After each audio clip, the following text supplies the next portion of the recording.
काय सांगाल, सध्या भाजपने एबी फॉर्म अद्याप कुणाला दिले नव्हते, काय वातावरण आहे सध्या? एबी फॉर्म मिळालाय की आजच्या भावना काय आहेत?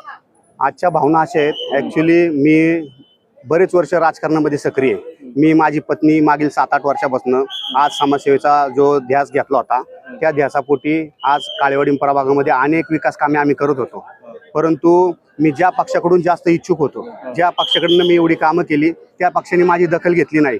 परंतु शंकरभाऊ जगताप यांच्या माध्यमातून भारतीय जनता पार्टीने ज्या मोहिमेवरती आज आम्हाला तिकीट दिलेलं आहे, त्यांची मोहीम अशीच आहे की जो पक्ष वाढवेल आणि जो जिंकून येण्याच्या कॅपॅसिटीचा असेल आणि ज्याचं खरंच जनमत असेल, ज्याचं खरंच सर्वे असेल, तर त्या उमेदवाराला ते या ठिकाणी उमेदवारी देण्यानं घोषित करत आहेत.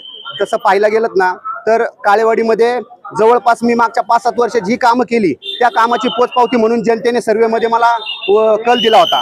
परंतु शंकरभाऊ जगताप यांच्या रूपाने जो आशीर्वाद आज आम्हाला मिळालेला आहे, त्या आशीर्वादारूपी आम्ही पती पत्नी नक्कीच या पॅनलची 4चे 4 सीटं पूर्ण लीडने या ठिकाणी काळेवाडीमध्ये विजय करू आणि काळेवाडीमध्ये आज भारतीय जनता पार्टीचा झेंडा आम्ही फडकवल्याशिवाय राहणार नाही, एवढं बोलतो.